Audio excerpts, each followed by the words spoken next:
आजरा शहरातील rice mill परिसरातील रस्त्यावर दिवसेंदिवस वाढत चाललेल्या धोकादायक खड्ड्याने नागरिकांचे हाल सुरूच आहेत. या खड्ड्यांमुळे केवळ वाहतुकीला अडथळा निर्माण होत नाही, तर अपघातांचा गंभीर धोका देखील वाढत आहे.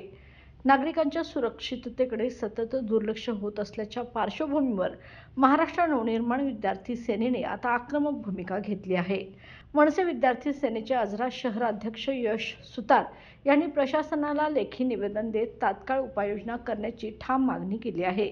सुतार यांनी सांगितले की रस्त्यावर तब्बल 5 मोठे खड्डे तयार झाले असून वाहन चालकांपासून पादचाऱ्यापर्यंत सर्वांचा जीव रोज धोक्यात येत आहे. निवडणुका असोत किंवा नसो, नागरिकांची सुरक्षितता प्रथम असलीच पाहिजे, असे ते म्हणाले. प्रशासनाने लगेचच हे खड्डे बुजवून सुरक्षित वाहतूक व्यवस्था करावी, असा इशारा देत सुतार यांनी स्पष्ट केले की मनसे विद्यार्थी सेना योग्य मार्गाने उत्तर देण्यासाठी मागे पुढे पाहणार नाही.